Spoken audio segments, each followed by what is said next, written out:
Drenosh Sees the Past, an Agemonia story by Mike Pohjola.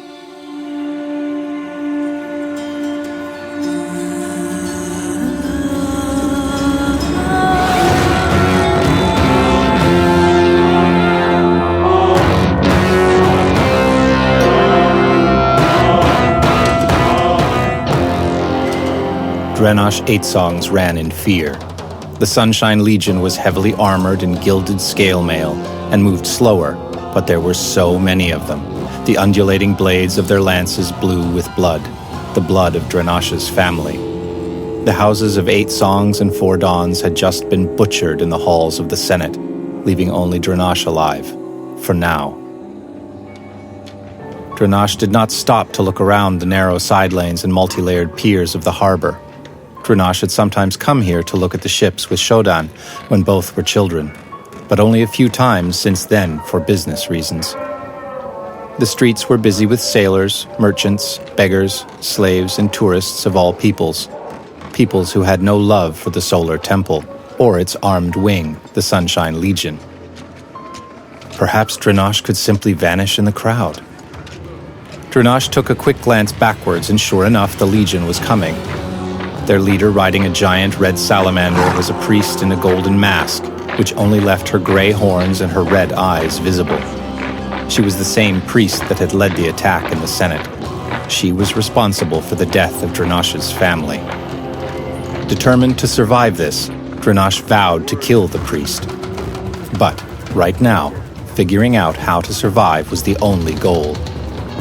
The crowd was mostly fellow Ignisaurs, but with sporadic Corallians, Night Eyes, and Goldwings, the chaotic bustle of the harbor should aid the escape, Drenosh hoped. The gold-masked priest ordered the Sunshine Legion to stop and disperse. The legionaries started mingling with the people and stopped any Ignisaur they came upon. Eventually, they would find their way to Drenosh, who, wearing the family crest, was easy enough to recognize. But how could Drenosh buy or steal a change of clothes without attracting attention? "Here, friend," said a soft voice suddenly. Furry hands covered Drenosh's spiked head in a dark gray cloth. The feline Night Eye looked at Drenosh appraisingly. "You should do something about those horns. You look like an Ignisaur that's trying not to draw attention to itself. In my experience, that's the best way to draw attention to yourself." Drenosh had no idea who this person was. She was dressed well enough, so clearly not a slave. She had inquisitive green eyes and a sarcastic smile. Perhaps an astrologer or a traveler, but why was she helping him? Rather than to wait for questions, she grabbed Drenosh by the arm and started heading towards the pier. "This way. I assume you don't want to stick around and explain it was all just a big misunderstanding." "Not really," Drenosh replied. "Then follow me," the Night Eye said. Still wrapped in the gray cape and left with no other choice, Drenosh followed her up a plank and on board a raft. Not a frigate, zonk, airship, or submarine, but a large mercantile raft with 3 tall masts and decks below the sea level as well as over it. The raft was under the banner of the Shiver Retreat. Many on board were Amethyst Order merchants, clerks, and guards, but the sailors themselves seemed to be working for another company. The captain and most of the crew was Corallian. "I think we better make haste," said the mysterious Night Eye to her guildmaster, an old Corallian. The guildmaster looked at the harbor and saw the Legion approaching the pier. The gold-masked priest pointed straight at Drenosh and barked orders at the legionaries. The guildmaster raised his webbed palm to the ship captain, making a signal Drenosh did not recognize. The captain whistled through her gills, and the crew jumped to action. As the Sunshine Legion approached the pier, the ropes were untied, sails raised, and many Corallians were in the water propelling the raft to movement with the powerful kicks of their own webbed feet. "In the name of the burning sun, you are ordered to stop at once!" cried one of the legionaries at the pier. "Sorry, soldier boys," Drenosh's feline rescuer yelled back. "The sailors are from under the sea, and the sun has no authority there." A stupid thing to say, as it only made the legionaries angrier. And there were plenty of Mageian boats in the harbor they could easily commandeer. In fishing boats and small zonks, the legionaries pursued the large raft, and others were preparing to board the ships of the Sunshine Fleet further off in the solar pier. They would never make it out of the harbor. Are you rich? What? Are you rich? The Night Eye repeated. I have some gold, yeah, Drenosh replied. What else do you got? You mean Agura? I only have 2 crystals. Are you willing to part with one of them to save your... I suppose you don't really have a skin to save. The feline smirked at her own joke. To save your scales. Sure, of course. Reaching into a bag, Drenosh gave her one of the Agura crystals. Captain! The Night Eye yelled, and threw the crystal at the Corallian. Let's pick up some speed, shall we? Sounds like a good idea. The captain mumbled through a flabby mouth. There was a metal tube protruding on the deck, and she barked orders down it and then dropped the crystal in afterwards. Everyone grab a hold! The captain cried. Grab a hold! The passengers sat down on benches or hugged masts. Some grabbed nearby ropes. Drenosh was not sure what was going to happen except that the Sunshine Legion would board the raft at any moment. The Night Eye pushed them to sit on a wooden log bench and tied a piece of rope around them. The raft began to lightly shake. Drenosh could see a turquoise light emanating from under the sea, like lightning illuminating the clouds, but below the water. Suddenly, the raft started moving much faster, even though there was no wind. In fact, the captain told the crew to lower the sails as they were slowing the raft, which was propelled by some unseen light below. Clearly, this was the work of the Agura crystal. Looking backwards, Drenosh saw the Sunshine Legion getting smaller and smaller, and fishing boats tumbling in the high waves sent by the fast-moving raft. Even the Mageian capital of Krusal seemed small now, its pyramids, spires, and temples all visible at once. Having never been away from Mageia before, Drenosh wondered, is this the last time I'll see home?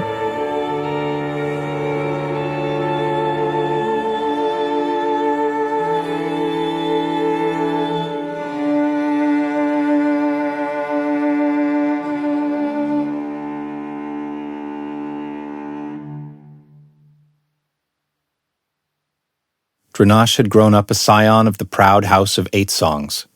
Consisting of Mageian nobility, senators, priests, officers, and admirals, its members lived in a fabulously decorated pyramid in the best part of Krusal. 8 Songs were closely allied with the 4 Dawns, a union cemented by multiple marriages, business partnerships, and common goals within the Senate. It was no wonder that Drenosh 8 Songs' best friend since childhood was Showdown 4 Dawns. They shed their first skin almost at the same time, and grew into vigorous youths together, playing games, learning to read and write several languages, coming to temple for the first time. They did everything together. Their scales had hardened, and their horns grown. Adulthood approached fast, and as with all Ignisaurs, the third shedding of the skin is when the youth must choose their sex. Men would then go on to become mathematicians, soldiers, sailors, healers, and officers. Women would become builders, artists, farmers, and priests. In theory, each Ignisaur could make the choice for themselves, but in practice, their families often had major stakes in whether their youngsters would become a him or a her. Their families agreed that if Showdown and Drenosh would choose different sexes, they would be married. The thought seemed alien to both as they were platonic friends, not lovers. "It will change when you have your sex," the parents had told them, smirking. Showdown was always interested in religion and had expressed an interest in being a priest of the sun from a young age. If Showdown chose to become a she, then Drenosh should become a man, a military officer, perhaps. The thought was complicated when Drenosh's holy gift first appeared, the ability to channel fire, like some blessed Ignisaurs could. It was considered a typical woman's gift. It was not unheard of for a man to have this power, but it was certainly unusual.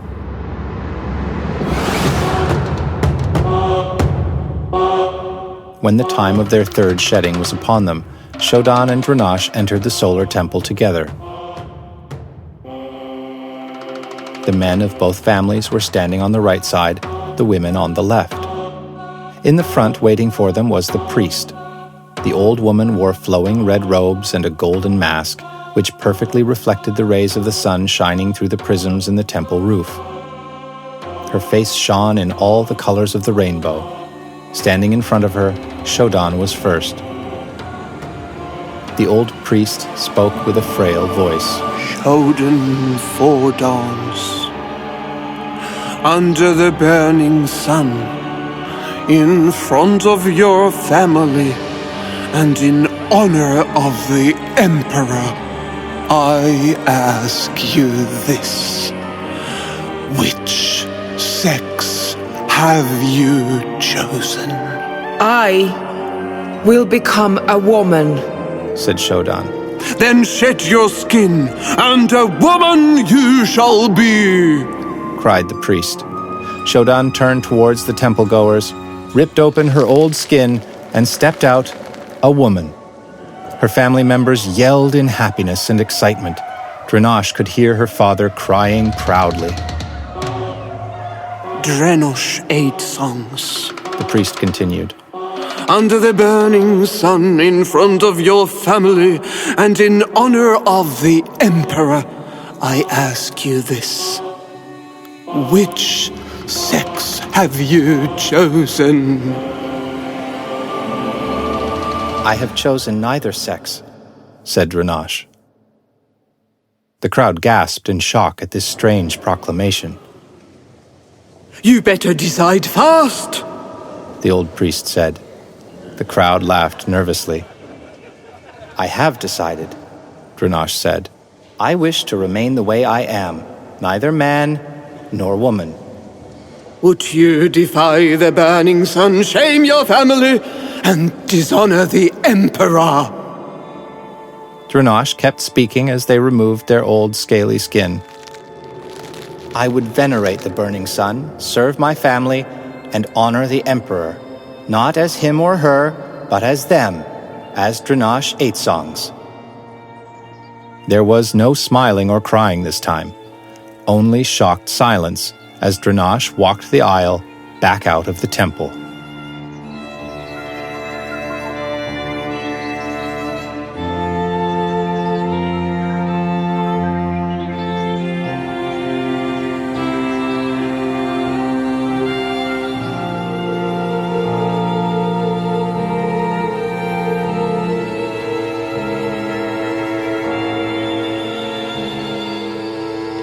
The sea voyage was long and blissfully uneventful.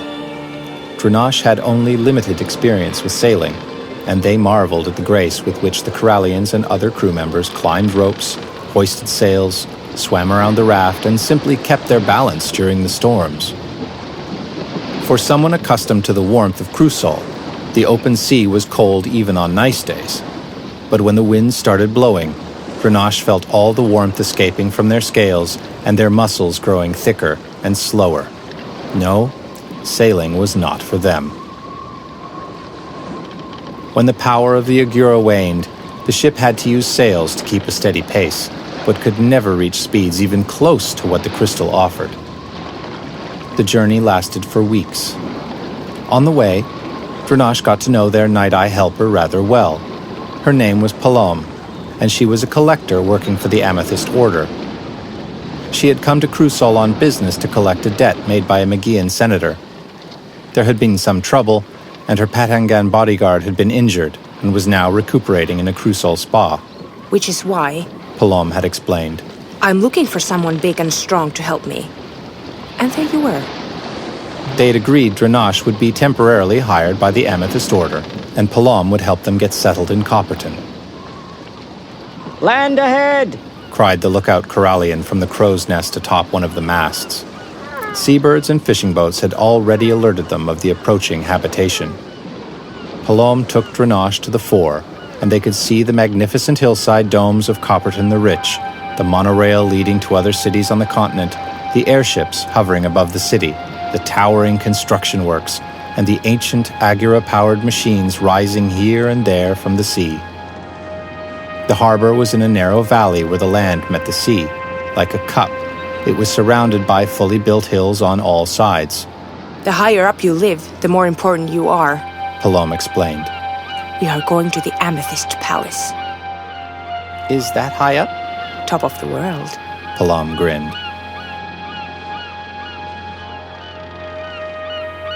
The ship reached harbor, and unemployed harbor rats ran to greet them. If Drenosh had thought the Crucial harbor had all sorts, Copperton was something else. Stone men with Agura crystals on their backs, antlered people with thick white fur, beaked Quothians who were considered ill omens back home, and many more creatures seemed to consider the place home. They were not immigrants or tourists or visitors. They were simply Coppertonians. Perhaps Drenosh would become one too. They would be far from the only Ignisaur in town. Some of the passengers immediately boarded smaller vessels, taking them to places on the shore, took rickshaws or carriages, or started walking towards the monorail and airship stations. Multi-species stevedores unloaded the ship of its cargo. Palom instructed Drenosh to follow her into one of the carriages. "Where to?" asked the driver, a fat, four-armed Padangan who was dressed in a drab cape, more like a night-eye, or as Drenosh was starting to learn, a Coppertonian. The Chamber of Commerce, Palom said. The driver prodded the enormous black beetle he was sitting on. The beetle spread its wings and flew up. The chains keeping the carriage attached soon tightened, and Drenosh felt an odd tug as the metal carriage lifted up. Drenosh and Palom sat next to each other, being dragged by the beetle across town. First, they looked down to see the bustle of the streets below them, but then they realized the air was just as busy with carriages, airships, Quothian-pulled rickshaws, and simply some very high domed buildings or domed buildings in very high places. One tall tower seemed to be devoid of life or business, even if it stood at the highest point of the most central hill. "What's that place?" asked Drenosh. Oh, it hasn't been in use for since I don't know how long. Palom said. Every now and again they try to tear it down, but can't. Don't worry about it. What do you mean they can't? Magic. Palom said with mock theatricality. Or something. People say the Council of 8 Wizards used to convene there. Really? I don't know. People say a lot of crazy things.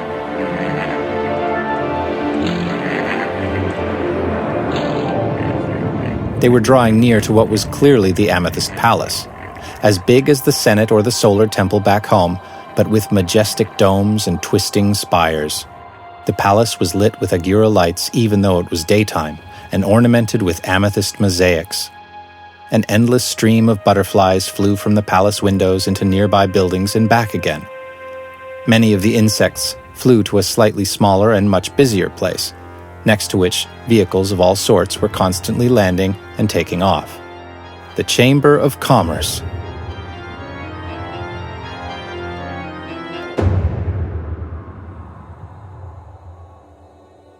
Having renounced both sexes, Drenosh was shunned by their family. Showdown entered the Solar Academy to be educated as a priest. That would be a good starting point for a career in the church, but also in politics, or as a merchant or missionary of the temple. She was well on her way to becoming an influential woman, and would often attend parties, galas, and premieres amongst the elite of Crucial. Meanwhile, there was no proper place for Drenosh in Mageian society. At home, they would eat with the children, and in public buildings they had to stand in the back.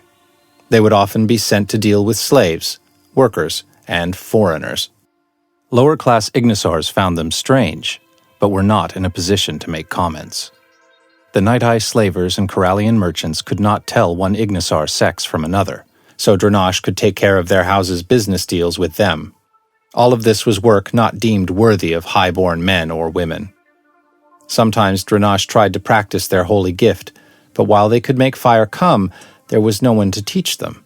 It remained a way to entertain children or to frighten foreigners, but nothing more. Showdown still kept in touch even if her years in the academy drew them apart. They would see each other at family gatherings and sometimes at temple. She would tell them of her education and try to inspire them to become a woman. Drenosh would direct the conversation to other matters and talk about the Agura machines that were powering themselves up after having lay dormant for ages, or about the politics of the Senate and rumors of foreign influence amongst some families, particularly the House of Three Birds. Years passed, and Showdown was ordained into the priesthood. Drenosh's life stayed much the same. Both found themselves interested in politics, even if Drenosh could never become a senator as such. The houses of 8 Songs and 4 Dawns had been allies for generations, and had never had an amicable relationship with the Three Birds. With rumors of the Three Birds working to advance foreign interests in the Senate, Drenosh and Showdown knew something would have to be done. Both spoke to their parents and to the other elders of their houses, and together they organized a grand cabal, a secret meeting to discuss their actions. It was agreed that after 8 days, all grown members of both houses would come to the aisles of the Senate. There they would surprise and kill all the Three Birds' senators. A pact of secrecy was made and solemnly sworn to under the burning sun. Soon they would cleanse the Senate.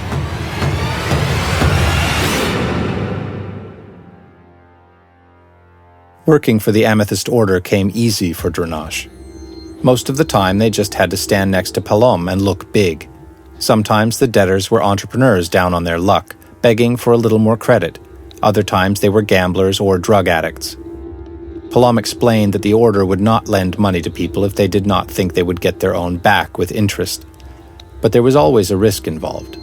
And if it were realized, the debt would be transferred to collectors such as Palom. If that wasn't enough, Drenosh would hit them in the stomach once or twice. They had no moral problem with that. The debtors only had themselves to blame. Once they had to use the holy gift, and just seeing the fire was enough to scare the debtor into paying. Drenosh could see themselves eventually becoming a collector too, if they proved capable as a guard first. Copperton had been built on top of a much older city, built by the ancients, the same people who had built the Agura machinery many millennia ago. The streets of the old city had become the sewers of the new city, and attics had become cellars. But in the belly, as the old underground city was called, many people still lived. The poor, the decrepit, escaped prisoners, the addicts, the revolutionaries, and some artists who felt more alive when mingling with those sorts of people. This was one of the times when Palom's jobs took them into the belly.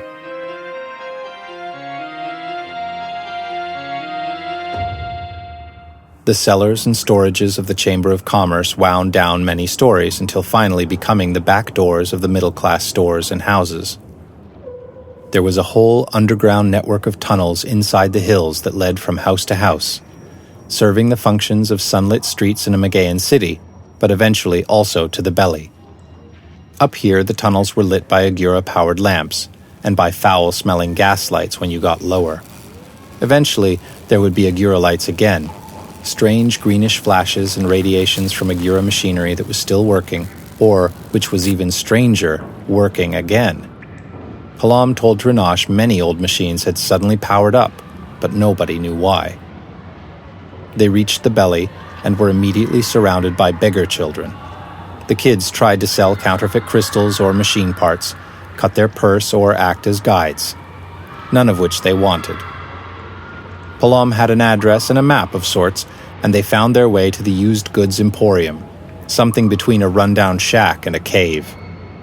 Next to the curtain that served as a door was a sign which promised, "See the wonders of the world, spy on your neighbors, reveal the truth of the powers that be, price 1 Agura."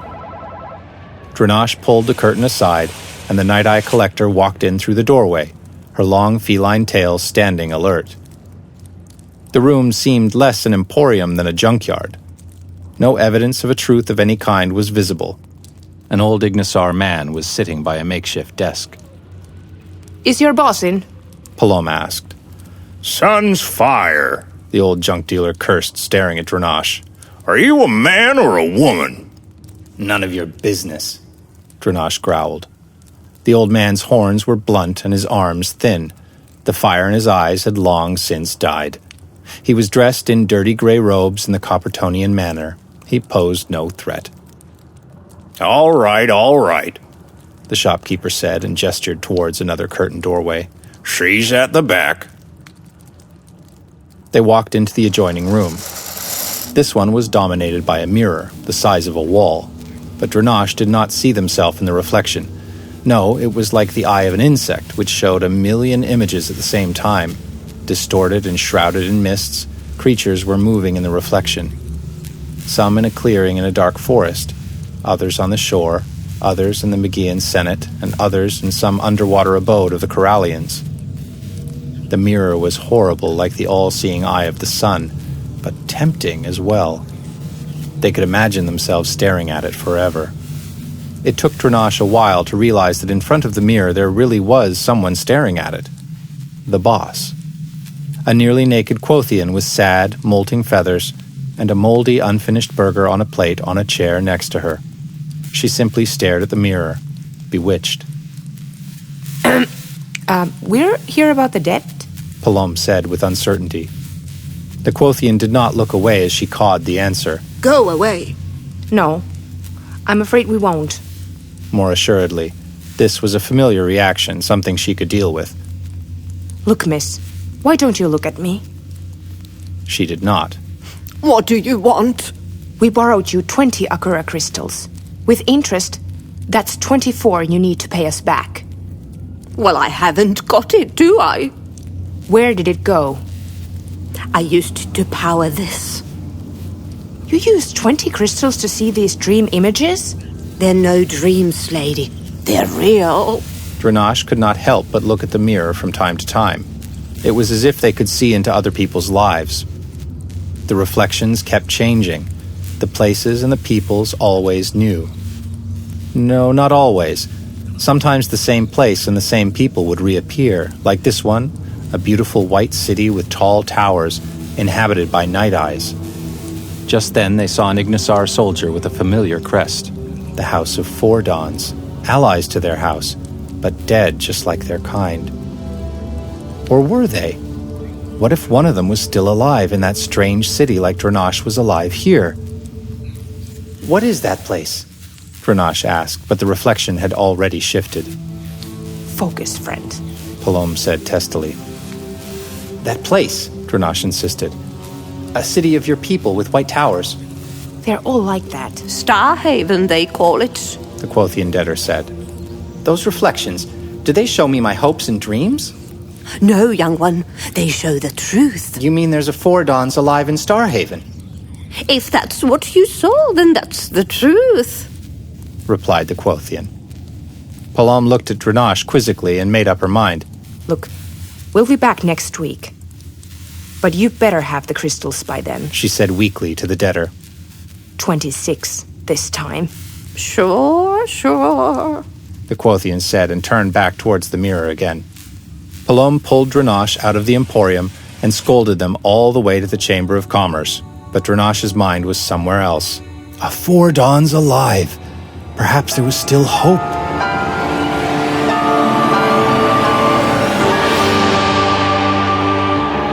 Everything was ready. All the women of the houses of Four Dawns and Eight Songs gathered on the left-hand aisle overlooking the Senate Hall, the men on the right-hand aisle. Drenosh had to wait in the lobby with guards, slaves, and children, since they could not enter either aisle. They expected soldiers, Senate guards, and household guards, but not so many Sunshine Legionaries. That seemed unusual for the Senate, as the Legion was mostly stationed in the religious quarter. In the lobby, Drenosh saw senators walking in, climbing the stairs, and then disappearing inside the building. From pictures and blueprints, Drenosh knew they would enter the antechamber and soon the Senate Hall itself. The hall was rectangular, with the Emperor sitting high in one corner with members of the court. Opposite the Emperor would be the sandstone benches on which the senators sat. On a pedestal in the middle would be the holy orb representing the burning sun. No one knew what metal it was made of or when, but rumors said it was older than the Mageian Empire itself. The supreme priest would touch the orb, an Ignisar slave would be sacrificed, and all would pray to the burning sun. Then the Emperor would open the session. And that's when Four Dawns and Eight Songs men and women would put together their smuggled crossbows and shoot all the Three Birds senators. Standing in the lobby, Drenosh could hear commotion upstairs. It had begun. Guards were summoned and ran upstairs. Drenosh noticed the Sunshine Legion had left the lobby earlier. Why? Where had they gone? What was going on? Then Drenosh's father ran down the stairs. his silver toga stained with blood. His blood! The man tried to run to his child, but was followed by a legionary who pushed his lance in the man just as he was about to reach Drenosh. The father fell down and died. Drenosh looked at the sight in horror, and then at the murdering legionary. Drenosh could feel their inner fire burning, their eyes ablaze and flame in their palms. The legionary was facing them, but had no chance. Drenosh attacked the murderer, wrestled the lance from his hands, and beat him to death with 2 burning fists. Like all Ignisars, he was immune to fire, but not to the terrible blows he received. Eventually, the man stopped struggling and fell on the floor numb. Only then did Drenosh let the flames fall into a flicker between their hands and finally die, like their father had died. How could this have happened? Had the 3 birds been alerted? What was going on? Was their father truly dead? Then they saw the figure of the gold-masked young priest emerging down the stairs and into the lobby, followed by the Sunshine Legion and dozens of soldiers. The priest pointed at Drenosh and barked. That's the last of them! The legionaries ran towards them, and Drenosh turned on their tail and ran out of the Senate.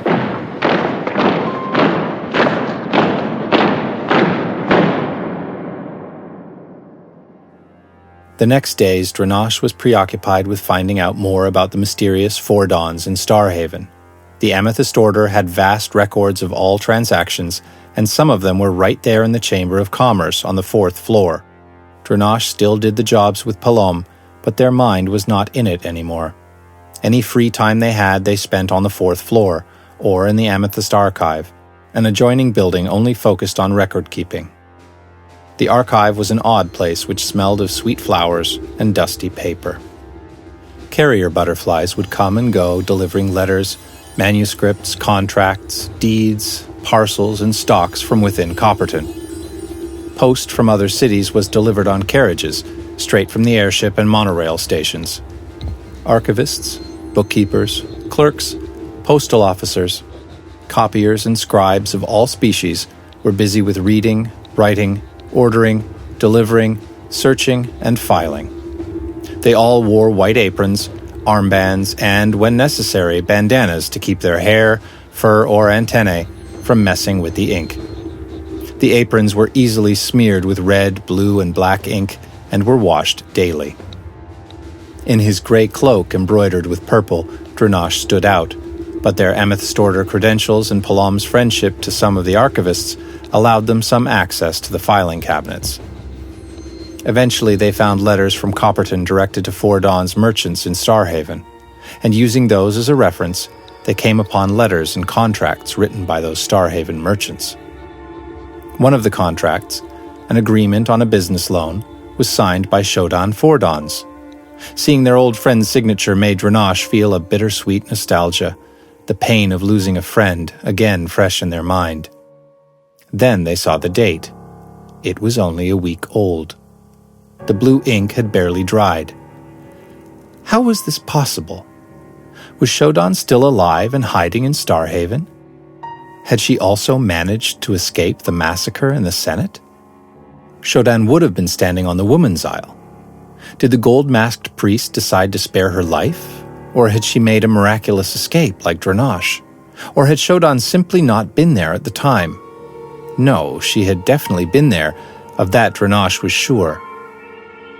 The happy news was accompanied by mystery. Before writing to their old friend in Starhaven, Drenosh had to find out how she survived. Perhaps there was even their own kin alive somewhere. There was only one way to find out the truth.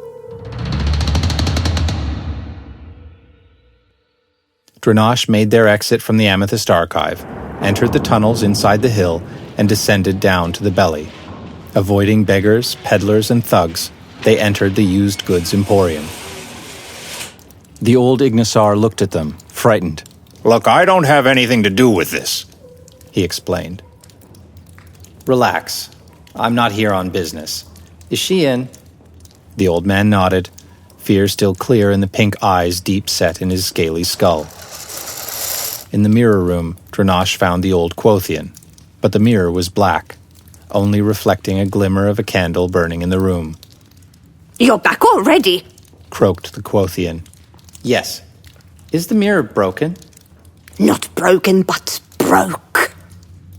You mean I have to pay you? Do you want to see the future? If you do, I can tell you your fortune without a mirror. Do you take me for a superstitious fool? So it is the truth you're looking for. You want to know what is happening somewhere else right now. Can I see the past instead?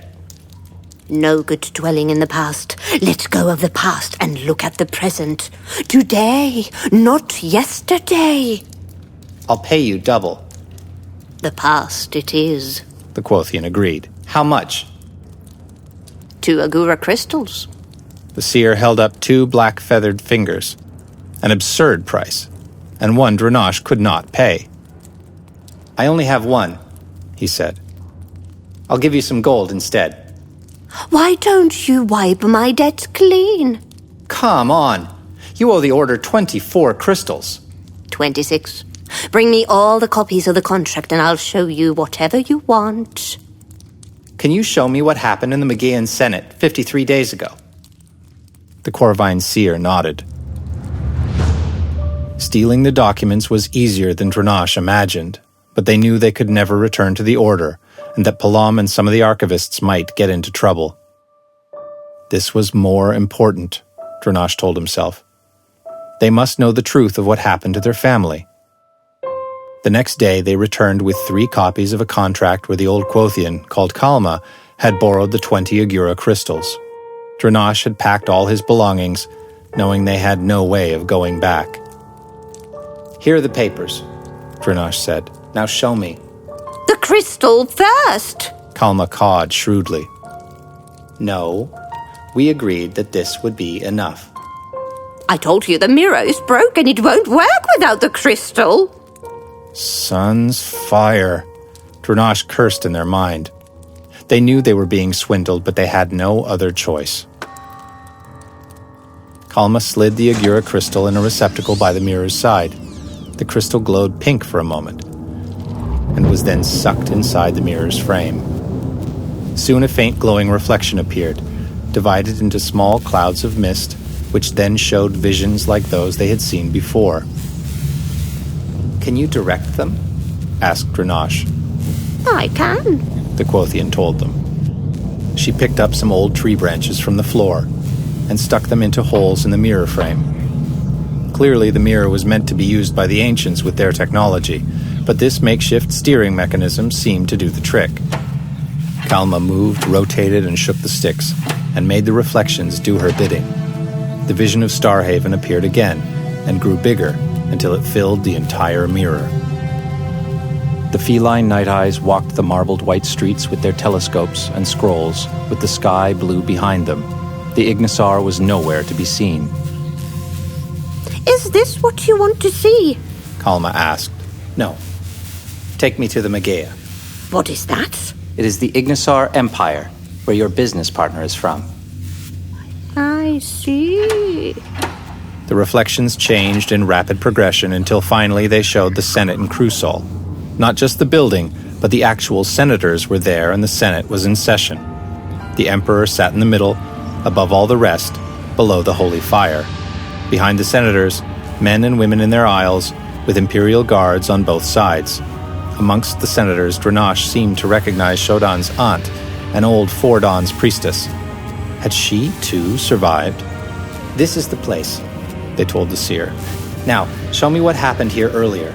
Show me the massacre. The Quothian said nothing, but did as she was bid. The senators sat up from their seats and walked backwards out of the hall, first slowly, then faster and faster. Soon the reflection was moving to the past too fast for Drenosh to make out what was happening. Then it slowed down again, to battle and blood and betrayal. And then the reflection showed them what had happened that day. The Senate, with the old, fat, dried-up senators sitting on their benches. Above it the aisles, men on one side, women on the other. Drenosh could see their parents up there, with the other 8 songs and all the Fordons. There was Showdown next to Drenosh's mother, giving her the handle of a crossbow. Other women gave her the string, the lock, the trigger, and other parts as she kept assembling it. Eventually, she had a fully working, loaded crossbow in her hands. Drenosh's mother made secret signs to the other women, and then nodded at her husband on the other aisle. He had his own crossbow assembled. Everything was ready. They were about to strike. Many Sunshine Legionaries were standing behind them on the aisles, where they absolutely should not have been, as the aisles were meant only for the nobility. Yet there they were. But there was no sign of the gold-masked priest. But why would the Sunshine Legion protect the three birds so fiercely? And would Drenosh and Showdown really be the only survivors of their houses? Drenosh, standing in the Emporium watching all this, stopped for a moment to wonder how they could see all this. There was no Agura technology in the Senate Hall, but it was as if they were standing right in the middle, between the Emperor and the Senators, looking at what was happening right in front of their eyes. Standing where the Holy Orb was. Was it even possible that the Black Sphere was some ancient device created for spying? The horrible thought distracted Drenosh for a moment, but then they saw their mother pointing a crossbow at one of the enemy senators. Everything seemed to go as planned. Now Drenosh saw Showdown raise her arm and give a signal to the Sunshine Legion. Next to her, a legionary pushed his wave-edged lance into Drenosh's mother, and all the other women of the House of Eight Songs. But all the Fordons were left alive. The same happened on the other aisle, with Drenosh's father barely escaping, only to die later in the Senate lobby at Drenosh's feet. A legionary ran after him. Drenosh looked back at Showdown and saw her putting on the golden mask.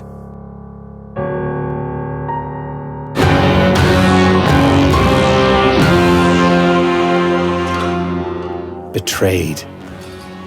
Drenosh could feel hot tears flowing from their red eyes and disappearing between the scales on their face.